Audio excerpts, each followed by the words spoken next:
अस्सलाम वालेकुम नाजरीन, आप देख रहे हैं क्रॉसफायर और मैं हूं मोहम्मद नौशाद अली। नाजरीन, अमेरिका के जो वजीर जंग हैं पीट हेग्स, वो कहते हैं, एक प्रेस कॉन्फ्रेंस करते हैं और प्रेस कॉन्फ्रेंस करके वो फरमाते हैं कि अमेरिका के पास ईरान के खिलाफ बहुत ज़्यादा ऑप्शंस हैं, जबकि जो ईरान के ऑप्शंस हैं वो बहुत महदूद हैं। ईरान ने अगर डील ना की तो उस पर मजीद सख्त हमले शुरू कर दिए जाएंगे। वो कहते हैं कि ईरानी फौज तबाह हो गई है, लेकिन इसके बावजूद आई डोंट नो वो कौन सी फौज है जो इस वक्त ना सिर्फ मशरक़ वस्ता बल्कि इसराइल और जो भी अमरीकी अहदाफ हैं उन पर हमले कर रही है। इस पे हम बात करेंगे, लेकिन इसके साथ साथ एक अहम जो दूसरा बड़ा अहम मौजू है वो है जो इसहाक डार साहब इस वक्त चीन का दौरा कर रहे हैं। वो ईरान के जो चीन के वजीर ख़ारजा हैं उनसे भी उनकी मुलाकात हुई है। वहाँ पर क्या मामला तय हुए हैं, क्योंकि वो बड़ा अहम रोल चीन प्ले कर सकता है इस वक्त जिस जगह तक, जिस नहज तक बात पहुंच गई है, क्योंकि पाकिस्तान ऑलमोस्ट इस मामले को यहां तक कह रहा है कि अनकरीब पाकिस्तान की सरजमीन पर अमरीकी और ईरानी हुकाम शायद बराह रास्त बात करेंगे। तो इस सारे मामले के अंदर चीन का क्या किरदार है, इस पर भी बात करेंगे। लेकिन साथ ही साथ जो इस वक्त परेशानी है अमरीकी सदर के सतह पर, वहाँ पर क्या मामला चल रहा है। अमरीका के अंदर नो किंग प्रोटेस्ट हो रहे हैं, जो आपके मिड टर्म इलेक्शंस हैं वहाँ पे मकबूलियत तेज़ी से गिर चुकी है अमरीकी सदर की। यूरोप के अंदर भी मुजाहरे हो रहे हैं। यूरोप को तो आज उन्होंने, वो कहते हैं ना, चिट्टा कोरा जवाब दे दिया है। उन्होंने कहा जनाब आप आज से आप अपनी जो सिक्योरिटी है और अपनी मामलात है दिफा के खुद संभाले ममालिक, अमरीका जो है इसमें दिलचस्पी नहीं लेगा। जो कांग्रेस ने जो डिमांड की थी अमरीकी सदर ने पैसे, वो भी शायद वो नहीं दे रहे, जिसकी वजह से आज जो कैरोलिन लिविट हैं जो वाइट हाउस की तर्जुमान हैं, उनकी तरफ से ये खबर सामने आई कि उन्होंने प्रेस ब्रीफिंग में कहा कि शायद हो सकता है कि हम जो हमारे जो खलीजी पार्टनर्स हैं, यानी जो खलीजी ममालिक हैं, ख़ास तौर पर 3 ममालिक जो हैं, उनसे ये पैसे लिए जाएंगे। $600 अरब की बात की जा रही है। बहुत बड़ी रकम है। मैं तो समझता हूँ कि ज़ाती तौर पर मैं समझता हूँ कि ये इसमें से कुछ रकम भी अगर पाकिस्तान को दे दी जाए तो पाकिस्तान शायद बहुत अच्छी सिक्योरिटी मैनेज कर लेगा। क्यों? इसलिए कि इस सारे तमाम तर ट्रिलियंस ऑफ डॉलर्स के मुआहिदों और ट्रिलियंस ऑफ डॉलर के डिफेंस के जो इक्विपमेंट या साजो सामान है, उसके बावजूद ईरान के मिसाइल जो हैं ना सिर्फ यूएई, कतर, कुवैत, दुबई, हर जगह मतलब वो हिट करते हुए नजर आए हैं, इसराइल समेत।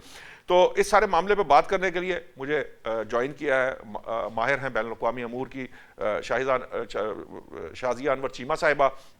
हमारे साथ होंगे ब्रिगेडियर नादर मीर, दिफाई तजिया निगार हैं। डॉक्टर हसन जफ़र भी माहिर हैं बैनुल अक़वामी अमूर के, और अमजद इकबाल साहब सीनियर तजियाकार हैं। मैं सबसे पहले शाज़िया अनवर चीमा साहिबा आपके पास आऊँगा। पहले तो मैं चाहता हूँ कि ये जो वज़ीर जंग है अमरीकी, ये पीट हेग्स जब ये बात कहते हैं कि अमरीका के पास बहुत ऑप्शंस मौजूद है ईरान जंग के अंदर, लेकिन ईरान के जो ऑप्शंस हैं वो बड़े महदूद हैं, तो इसका क्या मतलब लेना चाहिए? ये क्या कह रहे हैं, वो क्या कहना चाह रहे हैं? हेगसेथ जो है वो डेस्परेट हैं। उनके पास कहने के लिए कोई बात नहीं है, कोई सवाल नहीं है, कोई जवाब नहीं है। अगर बहुत ऑप्शंस हैं तो कोई 2-3 ऑप्शंस हमें बता दें। हमारे दिमागों में तो इकलौती ऑप्शन यही नजर आती है कि जब एम्पायर्स बिल्कुल गिरने लगती हैं और फिर उनको वापसी का कोई रास्ता नहीं मिलता, तो वो बिल्कुल जो है वो रोग हो जाती हैं। और यही हमारा खौफ है कि शिकस्त तो आपसे आसानी से तस्लीम होनी नहीं। ईरान के पास ऑप्शंस हैं, वो तो आपको ऑप्शंस दिखा रहे हैं। वो उन्होंने, उनके पास ऑप्शन है स्ट्रेट ऑफ हुर्मुज को बंद करने की, तो उन्होंने कर दी है। उनके पास ऑप्शन है हमले जो हैं वो एब्जॉर्ब करने की, तो उन्होंने एब्जॉर्ब वो कर रहे हैं।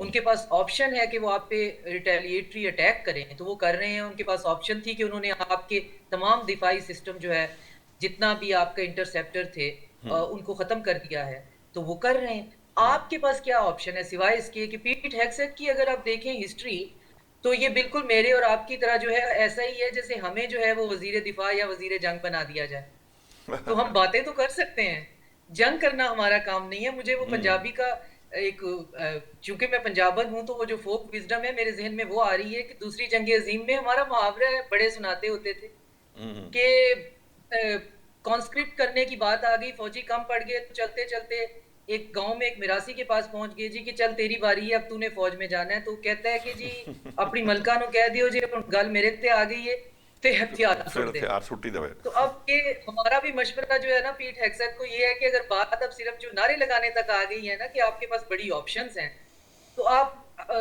शादिया आप साहिबा, ये चाहिए कि बहुत आप ज्यादा नहीं बैठ। आप देख रही कि अमरीकी सदर भी ये नारे ही लगा रहे हैं, वो बिल्कुल ऐसे बैन बैन, यानी वो एक ही बात एक ही सेंटेंस में वो कंट्राडिक्टरी बात भी करते हैं, फिर वो भी इसी तरह की बात करते हैं बैन बैन सी, यानी वो एक ऑप्शन इधर वाली भी ले रहे होते हैं, ये वाली ऑप्शन भी ले रहे थे, और बाज औकात तो वो तीन तीन चार चार ऑप्शन एक ही उसके अंदर अपने सामने रख के तो बात कर देते हैं, तो समझ नहीं आती कि एक्चुअली वो चाहते क्या हैं। ये टेक्निक है उनकी, मतलब ये तकनीक भी हो सकती है ना कि आप किसी जगह पे पकड़ाई नहीं दे रहे, और दूसरा ये है कि वाकयातन वो इस हद तक डेस्परेट है कि उनको समझ नहीं आती कि उन्होंने कहना क्या। देखिए, उनके जो सपोर्टर्स हैं वो सारे मीडिया पे ये कहते हैं कि जी ये कोई 4D 5D 6D चेस है, ये हमारी टेक्निक है, इसे जी। हम कहते हैं जी मैड मैन थेरी, कि हाँ हम जी। इतना chaos फैला दें, हम इतने अनप्रिडिक्टेबल हो जाएं कि अगला बंदा जो है वो अपना सर पीटता रह जाए। और आप अगर देखें तो ये हालत थोड़ी बहुत है कि अगर हम थोड़ा सा अपने आप को सिमर डाउन ना करें और सिर्फ ट्रुथ सोशल के बयानात पे जाएं, तो वो बयान तो यहाँ तक पहुंच चुके हैं कि ट्रंप ने बयान दिया कि जी ईरानी कह रहे हैं आइए और हमारे आयतुल्ला बन जाइए, तो मैंने कहा नो थैंक यू। तो उनके बयानात को अगर हम देखें तो फिर तो हम गए, इस काम से भी गए कि जो है वो चार बातें जो कर लेते हैं हम तो उससे भी जाएंगे। ठीक। बात ये है कि जो उनके सपोर्टर्स हैं वो कह रहे हैं कि जी ये कोई 4D 5D चेस है, ये मैडमैन थ्योरी है, लेकिन जो सीरियस कॉरिडोर हैं वो ये बात कर रहे हैं कि जो बाइडेन की तरह ट्रंप के भी मार्बल शॉट होने शुरू हो गए हैं, उनके भी कॉग्निटिव प्रॉब्लम है। जो रिसेंट उन्होंने हरकत की है, जापान के एक मरे हुए इंसान के वाकये को उन्होंने सुनाया है, तो उस पर बहुत सीरियस बात हो रही है कि इनके हाँ जी। दिमाग पे याददाश्त पे प्रॉब्लम आ रहा है, जिसपे उन्होंने कहा है कि मैं पिछले दिनों मिस्टर टोयोटा से मिला और मिस्टर टोयोटा से मैंने कहा कि फिर लंबी चौड़ी बात सुनाई और उससे मैं $2 अरब का बिजनेस लेके आ गया। तो एनालिस्ट कह रहे थे कि वो मिस्टर टोयोटा तो जो टोयोटा के पहले सीईओ थे, हालांकि उनका नाम भी टोयोटा नहीं था, वो तो 7 साल पहले मर गए हुए हैं, और जिस बिजनेस की ये बात कर रहे हैं वो बंदा से इनकी मुलाकात कोई पिछले साल हुई है और उससे भी वो बिजनेस आया भी नहीं है। तो आप देखें कि वो स्टेज पे खड़े हुए 7 साल के दरमियान के वक्फे को एक वाकये में डाल रहे हैं, 3 बंदों को मिला रहे हैं। तो ये आपने अपने भी बड़े बुजुर्ग देखे होंगे कि जब वो उम्र के खास हिस्से पे पहुंचते हैं तो यादाश्त में थोड़ा सा आ जाता है, और इस पे बड़ी सीरियस बात हो रही है कि हमारी किस्मत में यही लिखे हुए डिरेंज जो है, जब ये 85 जो है वो क्रॉस करने लगते हैं, 90 के करीब पहुंचते हैं, तो वो हमारे यहाँ कहा जाता है सठिया गए, खड़े होकर सठिया गए हैं। आपका कहने का मतलब ये है। मैं यही सवाल अमजद साहब आपके सामने रखता हूँ, ये इसी तरह से ये आपको लगता है कि ये जो, क्योंकि जो मुझे बात समझ में आई है शादिया साहब की बात से, ये जनरली ये डेस्परेशन है, चाहे अमेरिकी सदर हों, वो जो कैरोलिन लिविट है वो भी जिस तरह की बात करती है कि जी हम सऊदियों से पैसे लेंगे या अरबियों से पैसे लेंगे, कांग्रेस अपनी पैसे देने को तैयार नहीं है, मुजाहरे हो रहे हैं, बड़े बुरे तरीके से पॉपुलैरिटी गिर रही है, ईरान किसी तरफ आ नहीं रहा, बात बन नहीं रही, क्या है ये, आपको क्या लगता है क्या पहली बात तो ये है कि आज की जो आप पॉपुलैरिटी की बात करें, आज की डेट में 33% पे आ गई है। हाँ जी। ट्रंप की पॉपुलैरिटी 33% है। ये जो जंग शुरू होने से पहले 42%, इसका मतलब 67% अगेंस्ट है। अगेंस्ट है ना जी। हाँ ये जी। 42% थी जंग जब शुरू हुई उस वक्त अमेरिका में, जब, और ये भी ज़हन में रखिएगा कि 3 नवंबर को वहाँ पे मिड टर्म इलेक्शन भी है। हाँ जी, हाँ जी। और ये आप अंदाजा कर सकते हैं कि 4 वोटों का पहले इलेक्शन में था उनका अक्सरियत थी, तो ये उनके लिए एक फ्रस्ट्रेशन बहुत बड़ी है कि ये जो पॉपुलैरिटी वाला जो जिक्र आपने किया। अच्छा, दूसरी बात यह है कि अब इस वक्त अमेरिका के पास डे बाई डे ऑप्शंस महदूद ही होते जा रहे हैं, और नंबर 1 नंबर 2 बात आपका कहने का मतलब ये बात उलट है, उलट है। ईरान के पास ज्यादा ऑप्शन है, अमेरिका के पास कम है। सीधी सीधी बात है। आप ये देखिए वो तनहा होते जा रहे हैं। फ्रांस ने आज, बरतानिया ने आज फिर उन्होंने कहा जी हम कतन किसी सूरत भी उस जंग में का हिस्सा नहीं बनेंगे, और उसी के जवाब में आज वो बड़ी धमकियां लगाई उन्होंने यूरोप पूरे को, कहा जी कि जाए आप अपना तेल लेके, हम आपकी मदद नहीं करेंगे, और हम क्यों आपकी मदद करें, मतलब इस हद तक भी जंगे भी खुद ही लड़े, जो आप सारा कुछ खुद करें, यानी अपने इंडिपेंडेंट होकर करें जो करना है, अब आपने तो हमारा साथ नहीं दिया। आज देखिए ये फ्रस्ट्रेशन है कि आज भी जो आप बात करें कि 2000 पाउंड वजनी बम उन्होंने गिराए ईरान के ऊपर, लेकिन दूसरी तरफ क्या है, दूसरी तरफ वो फिर ये कह रहा है ईरान के हम तो मुज़ाकरात आपसे करना ही नहीं चाहते। अब सिलसिला ये है कि डे बाई डे, आपने शुरू में एक बात की थी, मैं उसका भी थोड़ा सा हवाला आपको ज़रूर उसका वजाहत करना चाहूँगा कि अमेरिकी अखबार की ये रिपोर्ट है आज की, उन्होंने कहा जी कि ये अपने मशीरों के साथ उन्होंने गुफ्तगू करते हुए ट्रंप ने ये बात कही है कि अगर अरब मुल्क खर्चा दे दें जंग का तो हम ये जंग बंद कर देते हैं। अब बात यहां तक आ चुकी है उनके ज़हन में कि जी हमारा खर्चा दे दें, वो जितना 6 अरब डॉलर है, 20 अरब डॉलर है, 600 अरब डॉलर है, वो कितना वो उनसे लेके। व्हाइट हाउस की तर्जुमान ने भी कह दिया ना, एक तरह से आप सोच रहे हैं, इस पे गौर कर रहे हैं, तो मकसद यही है, एक दफा आपने पैगाम ही देना था कि पैसे दो। अच्छा, लेकिन इससे जो बात सामने क्या आ रही है, सामने ये बात आ रही है कि आहिस्ता आहिस्ता इस खित्ते से, यूरोप से और दीगर मुल्कों से, ऑस्ट्रेलिया उनके खिलाफ, कनाडा उनके खिलाफ, सब ये बोरिया बिस्तर गोल होता हुआ नजर आता है। ये मुस्तकबिल का जो नया जो एक बन रहा वर्ल्ड ऑर्डर आप उसको कह सकते हैं, जो न्यू वर्ल्ड ऑर्डर आप जिसको हम अक्सर यूज करते हैं, ये कुछ चेंज होता हुआ नजर आ रहा है। सुपर पावर एग्जिस्ट कर सकेगी बतौर सुपर पावर? यूएस एग्जिस्ट करेगा? ये मल्टीपोलर होगा, उसमें एक यूनिपोलर नहीं रहेगा। यूनिपोलर नहीं रहेगा, ये खत्म हो चुका है आज की डेट में, ये खत्म हो चुका है। आज इस वक्त भी आप ये देखिए कि चाइना और रूस बड़ी ताकतें हैं। मैं ये जो ये है ना मल्टीपोलर और यूनिपोलर, इस पे मैं आता हूं। मैं चाह रहा हूं पहले ये एक सवाल जो है ना, ये बड़ा अहम है। मैं डॉक्टर हसन आपके पास आता हूं। ये बात अभी जो अमजद साहब कर रहे थे, ये यूनिपोलर की और मल्टीपोलर की बात है, ये अभी जरा थोड़ा बात का मामला है। मैं ये इस वक्त जो सिचुएशन एट हैंड हमारे पास है, हमारे सामने है, ये ऑप्शन वाली बात पे मैं चाहूंगा थोड़ा सा आप जरा रोशनी डालिए कि इस वक्त ईरान के पास ऑप्शन ज्यादा हैं या अमेरिका के पास ऑप्शन ज्यादा है, और ईरान ज्यादा बेहतर पोजीशन में है क्योंकि जंग वो 1 माह से ज्यादा तवालत जिसे कह लीजिए वो करने में कामयाब हुआ है उसको, और ये जंग जितनी तवील होगी उतनी अमेरिका के लिए मुश्किल होती चली जा रही है। आप इससे एग्री करते हैं? देखिए, कितनी ऑप्शंस हैं ये तो हमें नहीं पता। ये तो पीट हेग्सेथ को ही पता होगा कि उसके पास कितनी ऑप्शंस हैं।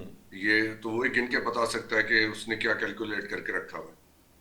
ईरान के पास क्या ऑप्शंस हैं ये भी ईरान के लीडर्स और उनके मिलिट्री कमांडर्स बता सकते हैं।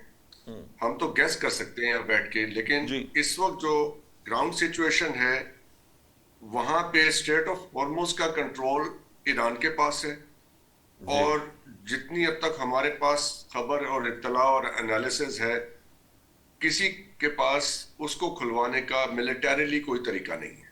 ठीक बात। 17,000 फौजी भेजेंगे, 5,000 भेजेंगे, 50,000 भेजेंगे, straight of Hormuz military means के जरिए नहीं खुलवाया जा सकता। आज 2,000 किलो का उन्होंने वो बंकर बस्टर बॉम्ब मारा, अस्फहान पे तबाह किया। अब उसको खुलवाने का दूसरा तरीका ये है डबल डाउन किया जाए, यानी कि अपने एयर रेड्स जो हैं उनको बढ़ाया जाए, पेन ज्यादा की जाए ताकि ईरान निगोशिएट करे बैठ।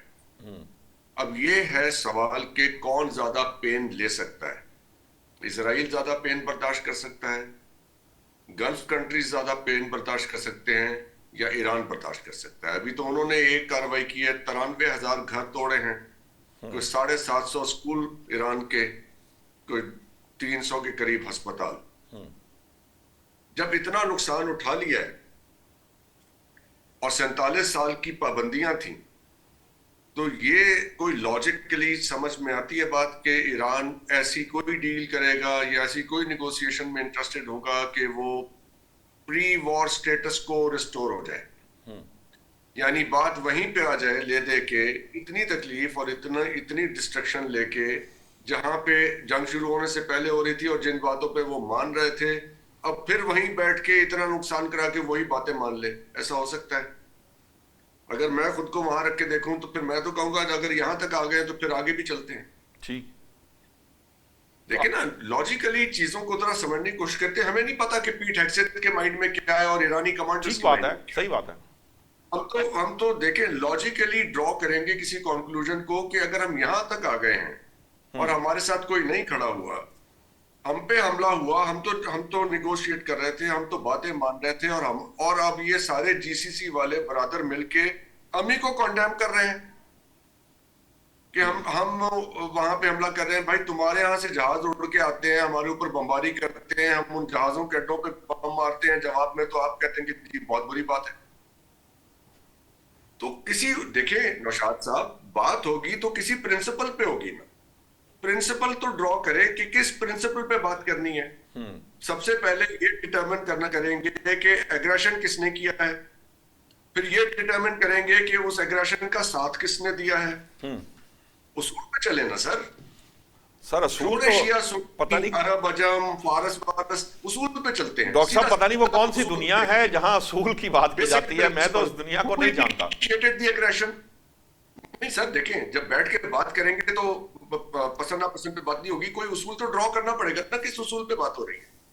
ठीक ठीक है। मैं ईरान पे क्या इल्जाम है कि जी आप प्रॉक्सीज को सपोर्ट करते हैं, तो प्रॉक्सीज को तो अमेरिका भी सपोर्ट करता है, प्रॉक्सीज को तो इंडिया भी सपोर्ट करता है, प्रॉक्सीज को तो इजराइल भी सपोर्ट करता है, प्रॉक्सीज तो सऊदी अरब की भी हैं, प्रॉक्सीज तो ये यूएई की भी यमन में और सूडान में है, प्रॉक्सीज किसकी नहीं है? फिर सारे खत्म करें अपनी प्रॉक्सीज। ये भी मेरा ख्याल है कोई कि उसूल तो बनाए, ये भी प्रॉक्सीज वाला उसूल मामला तो भी बनाए ना। और सब क्यों, मैं तो एक मानता हूं, डेविल्स लॉ ले आए और सब पे यकसा अप्लाई कर दें, दैट विल बी गुड। ठीक है, आपका पॉइंट आ गया। मैं शादिया साहिबा, ये जो अब बात की जा रही है, ये प्रॉक्सीज की बात होती है, ये बिल्कुल ठीक बात है, दुरुस्त बात है कि प्रॉक्सीज तो तकरीबन सभी इस्तेमाल करते हैं। हमारे यहाँ इवन के यूएई अब जो किरदार अदा कर रहा है इस, क्योंकि कहा जा रहा है कि वो अमेरिका के साथ जंग में शामिल हो सकता है, अगरचे कि सऊदी अरब, कतर और कुवैत अभी तक कंस्ट्रेंट का मुजाहरा कर रहे हैं और हम सालसी का मामला कर रहे हैं। ये जो हमारे इसहाकदार साहब गए हैं चीन और वहाँ के वज़ीर ख़ारजा से भी मुलाकात हुई है, ये किस हद तक हेल्पफुल होगा? आपको लगता है कि 4 वज़राए ख़ारजा के इजलास के बाद, यानी 3 हमारे पास आए, फिर हम चीन के पास गए, हम यकीनन उनको एतमाद में लेंगे, एतमाद में लेने के बाद बहुत सारे लोग ये बात कहते हैं कि पाकिस्तान उस लेवल की गारंटी नहीं दे सकता जो इन दोनों ममालिक को चाहिए अगर ये मामला तय करने हैं। तो आपको लगता है कि चीन डायरेक्टली इन्वॉल्व होगा इस सारे मामले के अंदर, या उसी तरह बैक पे रहकर वो जो है जो भी मामला है उसको तय कराएगा? देखिए, मेरी अंडरस्टैंडिंग ये है कि पाकिस्तान किसी गारंटी देने की बात भी नहीं कर रहा है। जो स्टेक होल्डर्स हैं, जो मुल्क हमारे पड़ोस के अंदर आग लगी हुई है, तो जी, जो अफेक्टेड पार्टी है वो सारी इकट्ठी हुई हुई है और हाँ। इसके 2 हल जो हैं, मेरी अकल के मुताबिक 2 हल इसके निकालने की कोशिश कर रहे हैं। और दोनों हल जो हैं वो, उनकी बॉटम लाइन एक ही है कि ईरान के ऊपर होने वाली ये जो पाबंदियां, उसके साथ होने वाला ये जुर्म और नाइंसाफियां और ये जंगी सिलसिले, इनका कोई मुस्तकिल हल तलाश की। और इनका मुस्तकिल हल जो है वो किसी फर्जी सीज फायर में नहीं है, वो फर्जी बयानबाजी में नहीं है। और उसके लिए 2 तरीके हो सकते हैं। एक ये कि रशिया जो है वो अपनी जो उसकी स्ट्रेटेजिक पार्टनरशिप है ईरान के साथ 25 इयर्स की, और एक्सटेंडेबल है, रेटिफाइड है फ्रॉम द रशियन जो है डूमा और साथ में ईरानियन पार्लियामेंट से, उसके अंदर एक सिक्योरिटी क्लॉज एंटर कर लें। उसके अंदर सिक्योरिटी अम्ब्रेला ऑलरेडी मौजूद है, उसे अगर गौर से पढ़ें, लेकिन सिक्योरिटी क्लॉज नहीं है कि आप पे हमले में हम आपकी मदद के लिए आएंगे, या आप पे हमला अगर एक्सट्रीम पे करना है तो हमारे पे हमला तस्वर होगा, या जिस आप तरह पे नेटो हमला होगा ममालिक करते हैं। लॉ के हिसाब से हम अपने फुट सोल्जर वगैरह वगैरह भेजेंगे। एक तो तरीका ये है, और पुतिन ने तब भी कहा था ईरान से कि आप, क्योंकि वो निगोशिएशन 5 साल चली थी उस स्ट्रेटेजिक पार्टनरशिप की, जी, तो पुतिन ने एक स्टूडेंट्स के साथ बातचीत कर रहे थे तो उन्होंने पूछा कि जी आपने सिक्योरिटी की अम्ब्रेला क्यों ईरान के लिए नहीं एंटर की? उन्होंने कहा Iranians are very difficult people to handle, क्योंकि उनका एक जो सिविलाइजेशनल उनका एक विजडम है, उनका एक प्राइड है, उस पे वो अपनी सिक्योरिटी पे बहुत स्केप्टिकल हैं किसी भी मामले में। तो एक तो तरीका ये है कि रशिया के साथ वही मुआहदा जो ऑलरेडी मौजूद है उसके अंदर 1-2 क्लॉज है, या फिर ये होगा कि पाकिस्तान अकेला नहीं, पाकिस्तान, ईरान, सऊदी अरेबिया, तुर्की मिलकर अपने लिए कोई सिक्योरिटी आर्किटेक्ट बनाएंगे, क्योंकि गल्फ के अंदर तो ऑलरेडी रिफ्ट हो गई है, यूएई और सऊदी अरेबिया एक दूसरे के सामने खड़े हुए हैं, वहां पे कोई कलेक्टिव सिक्योरिटी अम्ब्रेला तो अब चाहिए नहीं। वहां पे जो सिक्योरिटी रैकेट चल रहा था, जो माफिया मनी के तौर पे, अब उसका क्या फ्यूचर होता है वो सॉवरेन कंट्रीज हैं खुद डिसाइड करेंगे।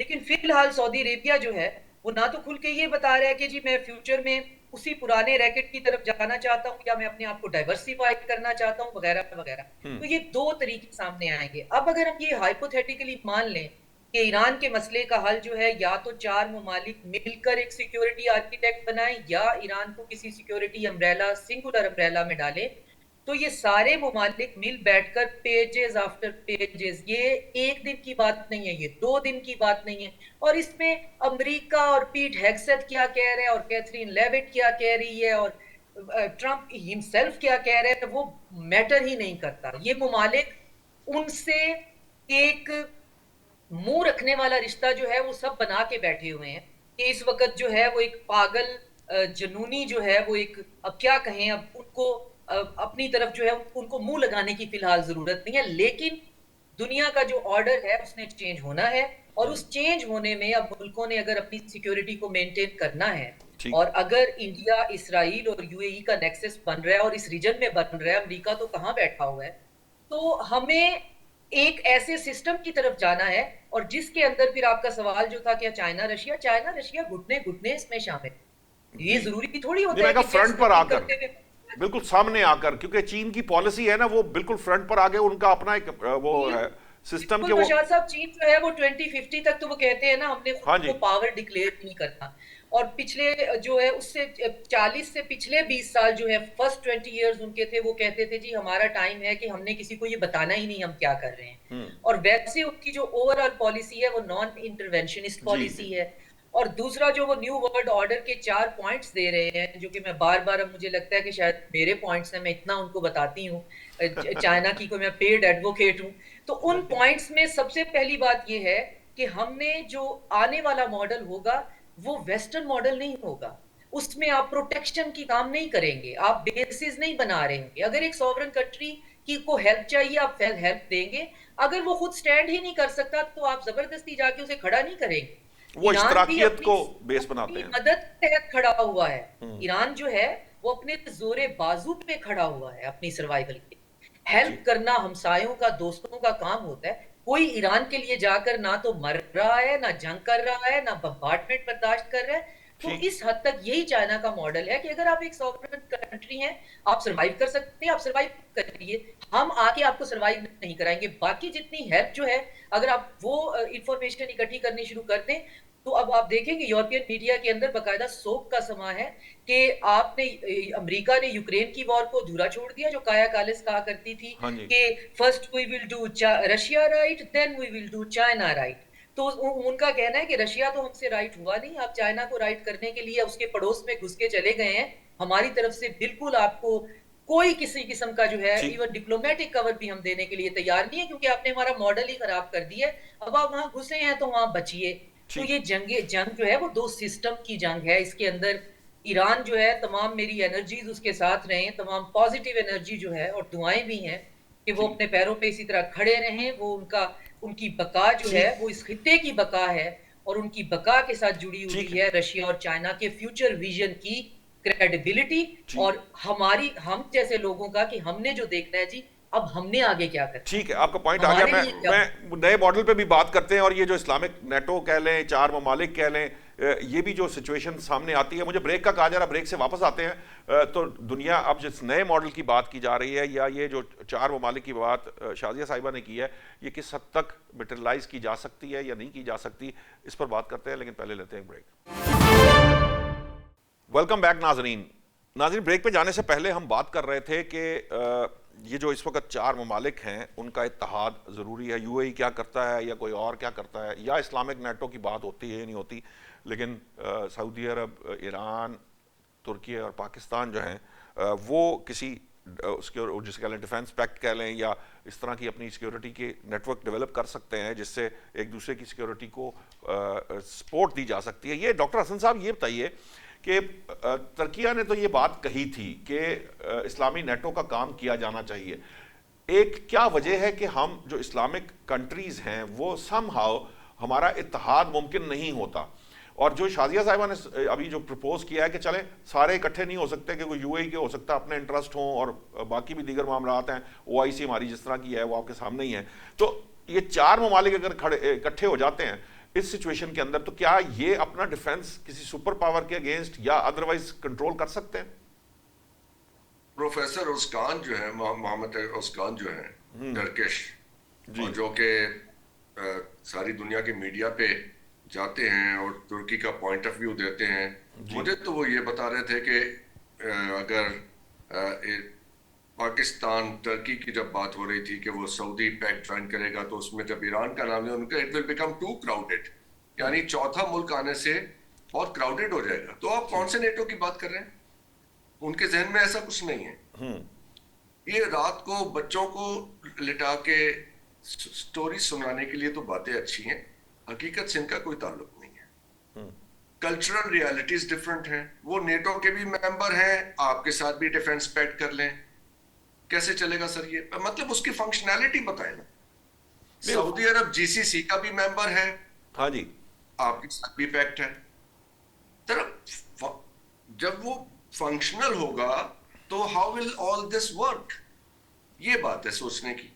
देखें, ये बैक एंड पे अंडरस्टैंडिंग्स ठीक है, इन्हें कागज पे लिखने की जरूरत नहीं है। ये एक ऐसा मैस क्रिएट होगा कि जो ताल्लुकात अच्छे हैं वो भी खराब होंगे। जो इस वक्त आपको स्ट्रेन पाकिस्तान और सऊदीया में नजर आ रहा है ना जी, ये आप पाकिस्तान का सारी दुनिया के मुस्लिम ममालिक के साथ वो स्ट्रेन नजर आएगा जिसका उस कागज पे दस्तखत होंगे। इसलिए कि ये विशेष जो हैं वो प्रैक्टिकली इंप्लीमेंट नहीं हो सकती। कल्चरल रियलिटीज डिफरेंट हैं, जियोग्राफिकल रियलिटीज डिफरेंट हैं। कल को हमारा इंडिया के साथ दोबारा एक राउंड होता है, कोई भी नहीं आएगा, पहले भी कोई नहीं आया था। तुर्की ने सामान भिजवा दिया, बाकियों ने तसल्ली दी कि रेस्ट्रेंट से काम लें, ये पैगाम आया था जी। तो आप भी उनको ऐसे ही जवाब दे दें, रेस्ट्रेंट से काम लें। भाई ताल्लुकात तो ऐसे ही होते हैं। अगर कोई मुझे तहम्मुल से काम लेने का मशवरा दे रहा है मेरे मुश्किल वक्त में, तो उसके मुश्किल वक्त में मैं उसको वही मशवरा लौटा दूंगा, उसी तश्तरी में रख के, बल्कि चांदी की प्लेट में रख के दूंगा, ताकि अच्छा भी लगे देखने। ठीक है, यानी आपका कहना जरा खुदारा, मैं ये इस किस्म की बातों में ना जरा मैं ज्यादा जज्बाती नहीं होता। सिंपल बात है कि ज्योग्राफिकल प्रायोरिटीज, हिस्टोरिकल राइवलरीज सबकी डिफरेंट है। कोई किसी के साथ नहीं इस तरह जुड़ सकता, ऐसे मामलात नहीं होते। हाँ, आपके लेन देन के मामलात बैक एंड पे कैसे, वो बैक एंड पे आप अपनी अंडरस्टैंडिंग्स बनाएं। उनको जरूरत पड़ती है आप उनकी खुल के मदद करें, आपको जरूरत पड़ती है वो आपकी जितनी आपने मदद की थी चले उससे दो आउंस ज्यादा कर दें, आप उनकी बढ़ के कर दें। देखना ये होगा रेसिप्रोकेट कैसे हो रहा है। जब कागज पे लिखी जाएगी बात, हमेशा झगड़ा होगा। जब मायदा ये बनेगा, आप मुझे आप नेटो के साथ क्या हुआ, नेटो की एग्जांपल आप मुझे दे रहे हैं। नेटो खुद खत्म हो रहा है। वो तो एक अमेरिकी सदर का मामला है ना, बाकी यूरोप तो नहीं। I agree with it, but NATO के लिए इस वक्त तो वो it is dying because of one single power, US की वजह से, वरना अदरवाइज तो यूरोप में तो उसका प्रॉब्लम नहीं है ना। उसी सिंगल पावर के ऊपर तो नेटो बना हुआ था। नेटो की अपनी क्या हैसियत थी? अमेरिका को निकाल दे तो नेटो को कौन पूछता है? ठीक, तो आपका कहने का मकसद ये है कि अमजद साहब ये जो बात डॉक्टर हसन का, no sorry, not a practical idea.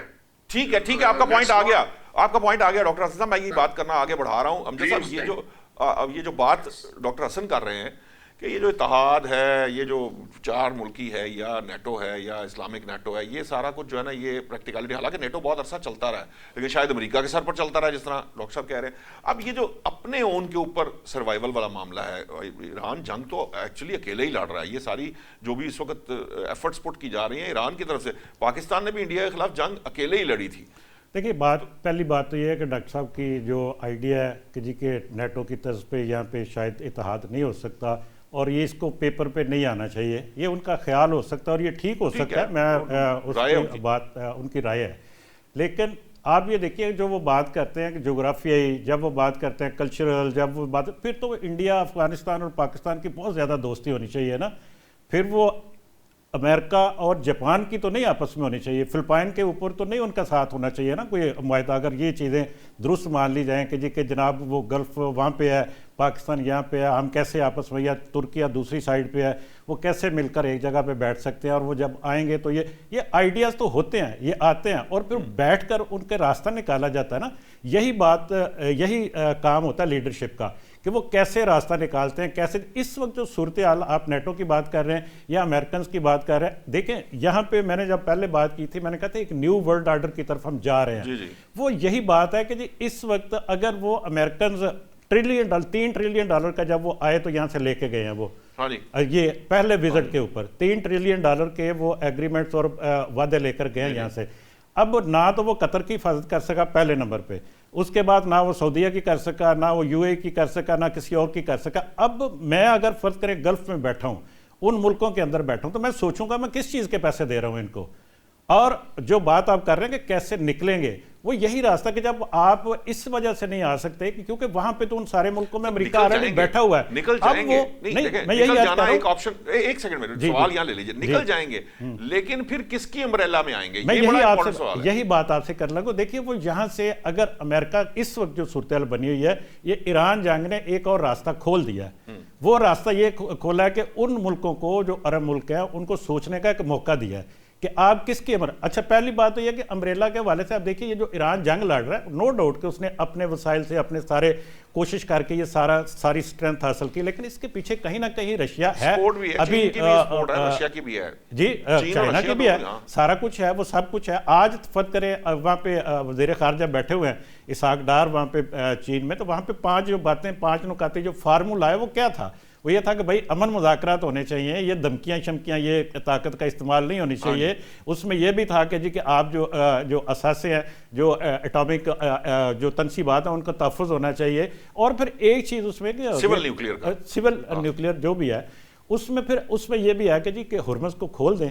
और फिर एक जो आखिरी बात है कि जी अक़वाम मुत्तहिदा के चार्टर के ऊपर आप अमल दरामद करें। ये 5 पाकिस्तान के साथ चाइना का ये आज ये इत्तफाक हुआ है कि ये उनका जो था कि ये 5 नुकाती फार्मूला है, इसको आप वजाहत से आप देखिए तो इसमें क्या चीज़ें हैं, सारी वही हैं कि एक दूसरे का एहतराम करें। अब जो बात आप करें कि कैसे होगा ये कि जैसे सऊदी अरब है, उनके पास पैसा है, सरमाया, पाकिस्तान के पास स्ट्रेंथ है, ताकत है, हम मिल के क्यों नहीं कर सकते? आप कोई एक दूसरे के मुफादात का तहफ़्फ़ुज़ करते हुए कि अगर अमेरिका के साथ सऊदी अरब कर सकता है तो पाकिस्तान के साथ क्यों नहीं कर सकता?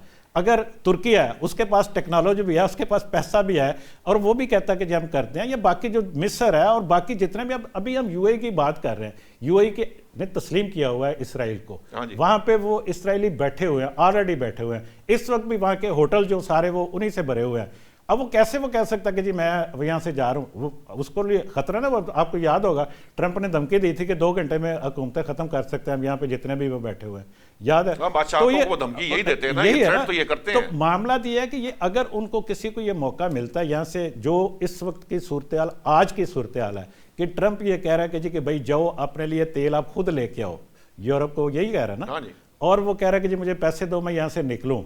तो क्या करेगा निकल के? फिर ये कहाँ जाएंगे? सारे लोग आपस में बैठेंगे ना, मिल के बैठ के कोई फार्मूला तलाश कर लेंगे। मैं ये नहीं कह रहा कि ये होने जा रहा है या आज ही हो जाएगा, लेकिन इसके ऊपर 6 महीने, साल, 2 साल, लेकिन सोचे तो सही ना, रास्ता निकाल लें इसके। एक रास्ता तो खुल रहा है ना, लोग डिस्कशन यही कर रहे हैं, ये नहीं कह रहे कि जी कल हो जाना ये। लेकिन ये जिस तरह से ये एक अम्ब्रेला के नीचे गए थे, ये तो सारी दुनिया मानती है ना कि इस वक्त दुनिया यूनिपोलर नहीं है, मल्टीपोलर है। इस वक्त हमारे पास 3 ताकतें मौजूद हैं। लेकिन सुपर पावर तो एक ही, अभी तो सुपर पावर डिक्लेयर्ड, तो सुपर पावर तो डिक्लेयर्ड है। वो सुपर पावर तो जान छुड़ाना चाह रही है ना इस वक्त, वो निकलना चाह रही है कि मेरी जान छोड़े, मैं यहाँ से जाऊं। आप आपने खोल दे यहाँ पे। ये जो अब थोड़ा डिबेट है मल्टीपोलर की और यूनिपोलर की, और ये जो इस वक्त नए मॉडल की हम बात कर रहे हैं कि वो चेंज भी न्यू जो वर्ल्ड ऑर्डर चेंज होने जा रहा है।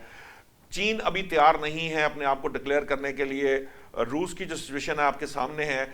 आपको लगता है कि ये जो यूएस बतौर सुपर पावर, क्योंकि पेट्रो डॉलर के ऊपर वो किसी किस्म का कॉम्प्रोमाइज नहीं करता, वो चाहे उसके लिए उसको किसी भी हद तक जाना पड़े, चाहे वेनेजुएला का प्रेसिडेंट ही क्यों ना उठा के लाना पड़े, चाहे ईरान पर हमला क्यों ना करना पड़े, मतलब यू जस्ट नेम इट, और जो करना हो वो कर लेता है। और मैंने इसीलिए ये बात कही थी कि मुझे नहीं पता वो कौन सी दुनिया है जिसके अंदर असूल होते हैं।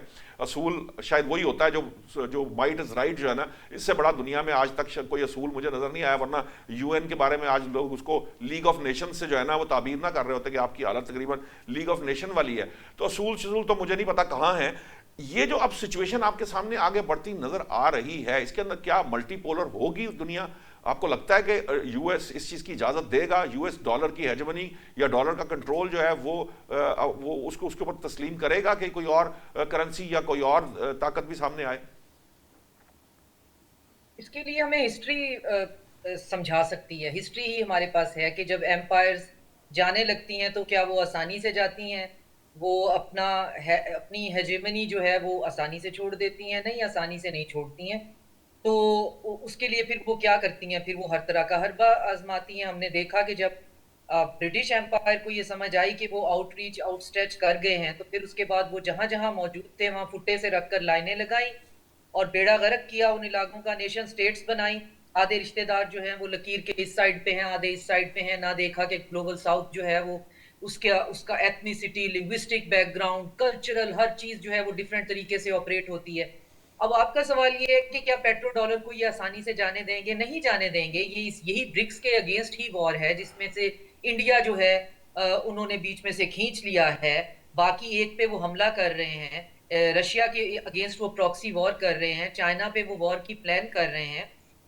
तो अभी वो ग्रामीची का वही वाकया है कि जो उसने कहा था जब नया वर्ल्ड ऑर्डर आने वाला था, उसने कहा कि जी हमारा जो पुराना जो निज़ाम है वो तो पता नहीं कहाँ है, जंगल का कानून है, और जो आने वाला निज़ाम है वो हमें होराइजन पे कहीं नजर नहीं आ रहा, और हमारा जो हाथ है वो दरिंदों के हाथ में है।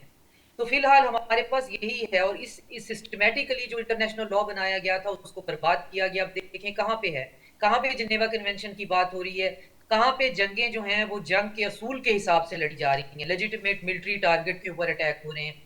ओपन सीज जो हैं उनका कानून कहाँ माना जा रहा है, एयर स्पेस जो है उसका मुल्कों की सॉवरेनिटी को कहाँ से माना जा रहा है, मडूरो को उठा लेना जो है वो किस लीगल जस्टिफिकेशन के अंडर आता है। तो ये लॉलेसनेस भी एम्पायर्स के गिरने की सबसे बड़ी निशानी होती है कि जब वो गिरने के करीब होती हैं तो वो फिर लॉलेसनेस सबसे पहले वो एक्सरसाइज करती हैं, और फिर जो अमर्जिंग पावर्स होती हैं वो एक नया कानून और सिस्टम लेके आने की कोशिश करती हैं, लेकिन वो अभी होराइजन पे मौजूद नहीं है, जिसका हम बहुत बेचैनी से इंतजार भी करते हैं।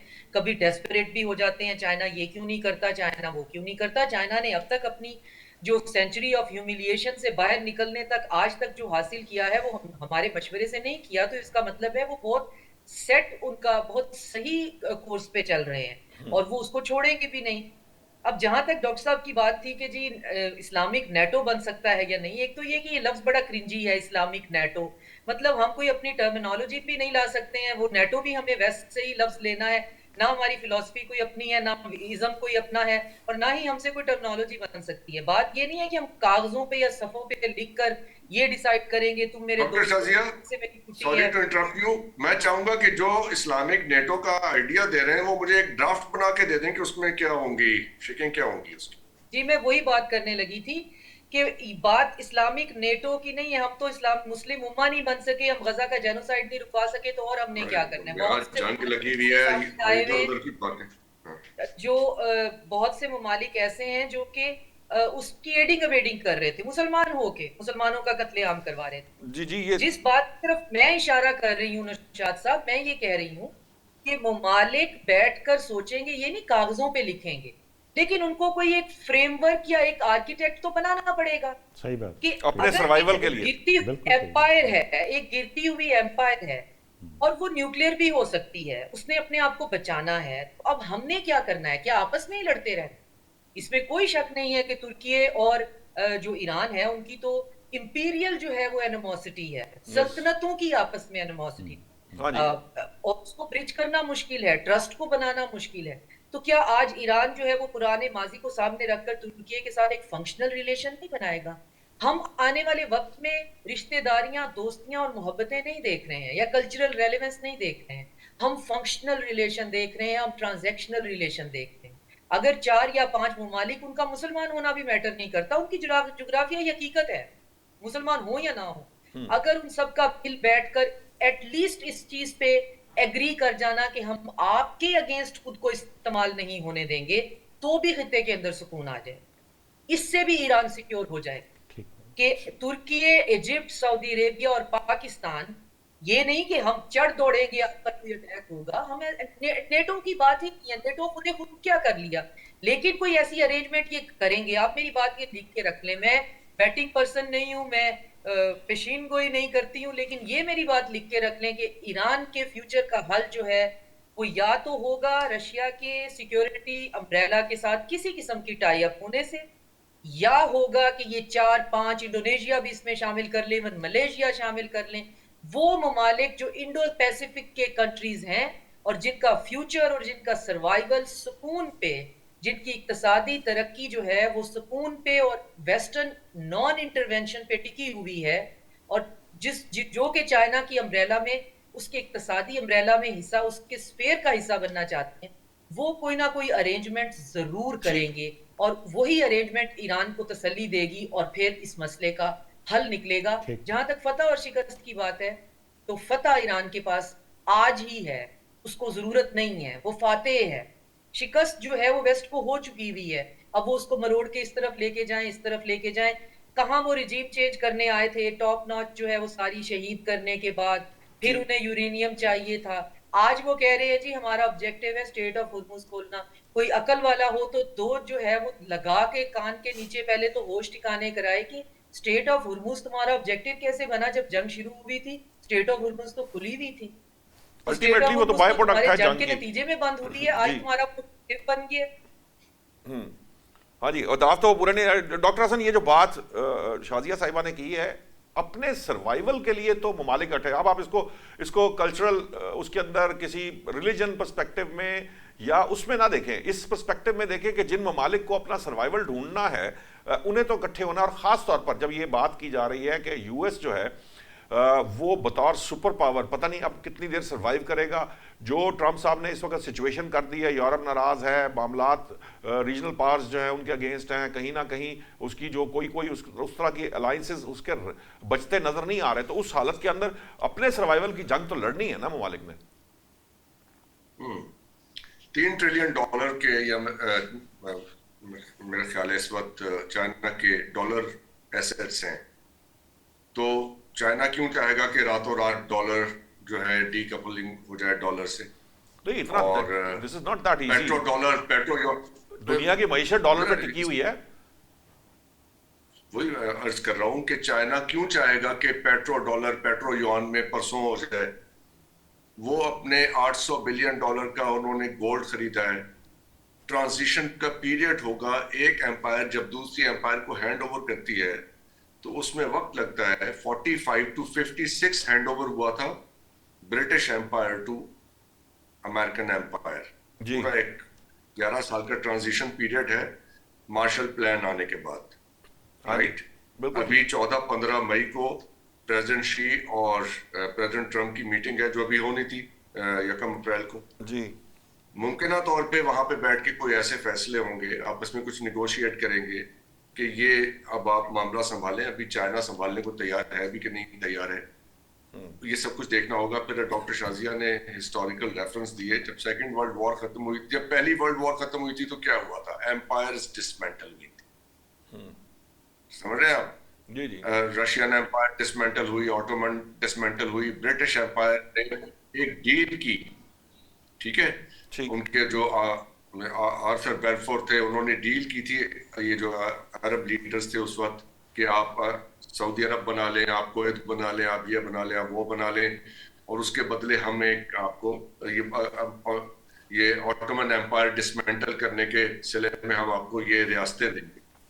उस चक्कर के अंदर इसराइल बना, बेलफोर डिक्लेरेशन से बना ना। तो अरब लीडर्स ने ही ब्रिटिश के साथ डील करके इसराइल की बुनियाद डाली थी 1917 में, और 1917 में ही वर्ल्ड फाइनेंशियल सिस्टम बना, ये जो इंटरनेशनल बैंकिंग सिस्टम टाइम बना। बड़ा शॉर्ट है, मैं चाहूंगा आप 1917 में कंक्लूड ही- कर लीजिए अपनी बात को। I will be very quick. Ji, ji, I will ji. be very quick, but we must understand कि ये सारा प्रॉब्लम किधर है। ठीक।